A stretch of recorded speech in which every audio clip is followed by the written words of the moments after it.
All right, so we talked a little bit about dehumanization, technology, Mildred as example of the sort of passive, unthinking, brainwashed consumer in the society. Montag is awakening.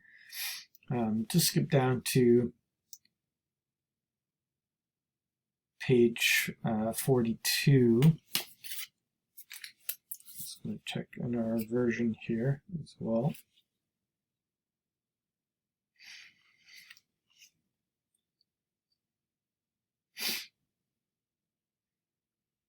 So page 42 and 43, we get a sort of description of the living room and the show that Mildred is watching. So from where we left off, basically Mildred just is watching TV. How do you get so empty, you wondered. Who takes it out of you? And that awful flower the other day, the dandelion, it had summed up everything, hadn't it? What a shame, you're not in love with anyone. And why not? So that was what Clarice had said to him with the flower. Well, there wasn't a wall between him and Mildred when you came down to it. Literally, wasn't there a wall between him and Mildred when you came down to it? Literally not just one wall, but so far three. 3 TV screens. 3 parlor screens.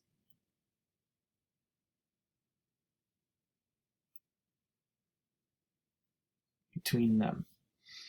And the uncles, aunts, cousins, and nieces and nephews that lived in those walls, the gibbering pack of tree apes that said nothing, nothing, nothing, and said it loud, loud, loud.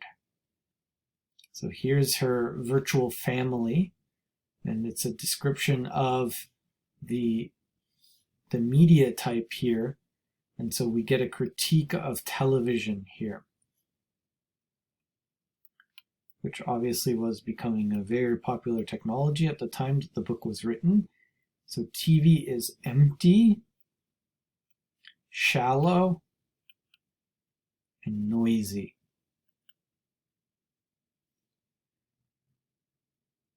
He had taken to calling them relatives from the very first. How's Uncle Louis today? Who? And Aunt Maud. The most significant memory he had of Mildred really was of a little girl in a forest without trees. How odd. And rather a little girl lost on a plateau where there used to be trees. You could feel the memory of their shapes all about, sitting in the center of the living room. The living room, what a good job of labeling that was now. No matter when you came in, the walls were always talking to Mildred. Something must be done. Yes, something must be done. Well, let's not stand and talk. Let's do it. I'm so mad I could spit. So here's dialogue from the... Oops. I pressed the button by accident. Here's a dialogue from the TV show Family. And Montag standing around wondering about the meaning. What's it all about here? But really, we're going to see it's totally meaningless. It's just a distraction and escapism. And we're going to really see her escapism in a description on page 43 when we get to that. But here's a description of the actual show here. So what was it all about? Mildred couldn't say. Who was mad at whom? Mildred didn't quite know. What were they going to do? Well, said Mildred, wait around and see. So even Mildred doesn't even understand the show that she's watching. It's just meant to distract her from her real life emptiness and dehumanized state. He had waited around to see. A great thunderstorm of sound gushed from the walls. Music bombarded him at such an immense volume that his bones were almost shaken from their tendons. He felt his jaw vibrate, his eyes wobble in his head. He was a victim of concussion. When it was all over, he felt like a man who had been thrown from a cliff, whirled in a centrifuge, and spat out over a waterfall that fell and fell into emptiness and emptiness, and never quite touched bottom, never quite not touched bottom, and you fell so fast you didn't touch the sides either, never quite touched anything. Nothing is touched. This is fake reality versus the real life reality, and also real life found in books, which are reflections and mirrors.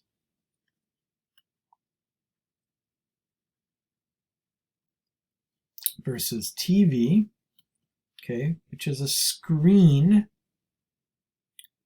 but it does not reflect back. Okay, it shows other images, not yourself. Okay, but books are considered like mirrors and they reflect life. The TV screens are blasting this fake reality. The thunder faded, the music died. There, said Mildred. And it was indeed remarkable. Something had happened. Even though the people in the walls of the room had barely moved and nothing had really been settled, you had the impression that someone had turned on a washing machine or sucked you up in gigantic vacuum. You drowned in music and pure cacophony. You came out of the room sweating and on the point of collapse. Behind her, Mildred sat in her chair, and the voices went on again.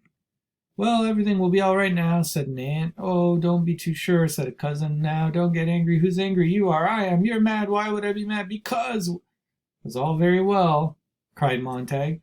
But what are they mad about? Who are these people? Who's that man and who's that woman? Are they husband and wife? Are they divorced, engaged? What? Good God, nothing's connected up. They, said Mildred, well, they had this fight, you see. They certainly fight a lot. You should listen. I think they're married. Yes, they're married. Why? And if it was not the 3 walls, soon to be 4 walls, and the dream complete, then it was the open car and Mildred driving 100 miles an hour across town, he shouting at her and she shouting back, and both trying to hear what was said, but hearing only the scream of the car. At least keep it down to the minimum, he yelled. What? She cried.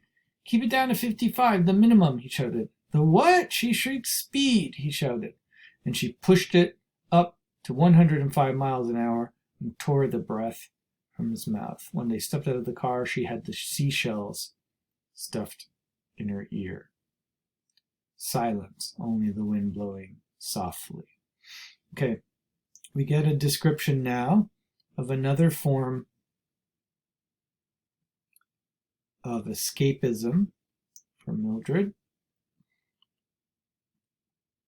which is speed driving. Okay, why does she like this? Why is she, why is this her other thing? TV, seashell radios, speed driving. Well, it's dangerous. It's reckless. It's potentially suicidal because she doesn't want to live because she's so empty and unhappy about life. It's adrenaline and dopamine from the dangerous element of it. Like the fear and the danger of it gets you hyped up like a drug. So she's addicted to pills, she's addicted to this kind of drug, and it really shows her escapism, okay? So it shows a few things here. The emptiness and vacuity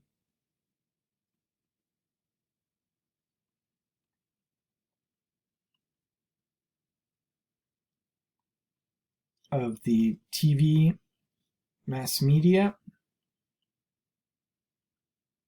and then also the addictiveness of both of these things, the adrenaline kind of dangerous driving, super speed. They had to make the billboards. They said before, billboards used to only be this big, but everybody, drives so fast nowadays, you've got to make the billboards actually 200 feet long, because when they go by, we heard earlier, in their cars driving so fast, it would just be a blur unless the thing was so long and so huge that you could see the advertising.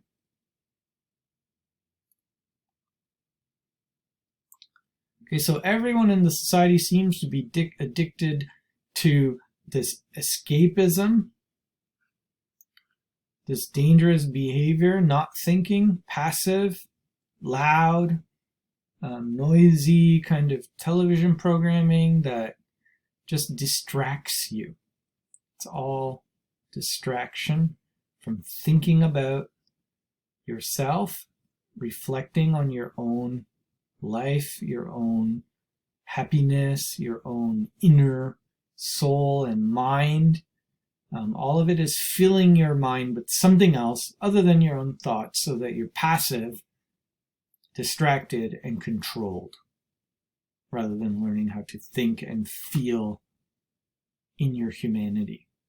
Okay, so we got a big contrast between books and TV going on here, and a portrait of Mildred's escapism. In the next video, we'll see that Montag starts to feel sick. He's starting to feel sick about his whole life. Page 45, he's going to get the chills here, and getting sick and not wanting to go back to work. Everything in his life is making him sick. And actually, Beatty is going to come and talk to him, and Montag on page 46 and 47 with Mildred, they kind of have a discussion about him burning books and who he burned. Page 47, he remembers some of the titles that he had burned: Dante and Swift and Marcus Aurelius, famous classic novels and poetry, and Roman author, Italian author. And Mildred says, wasn't he a European, something like that. So it shows like they don't have knowledge, they don't know history. Even if he gets the books, like how can he access that knowledge and understand the books? He needs training.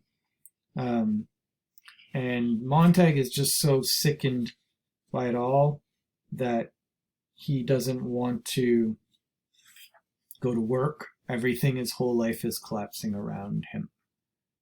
So he wants, Mildred to call in sick for him to the captain.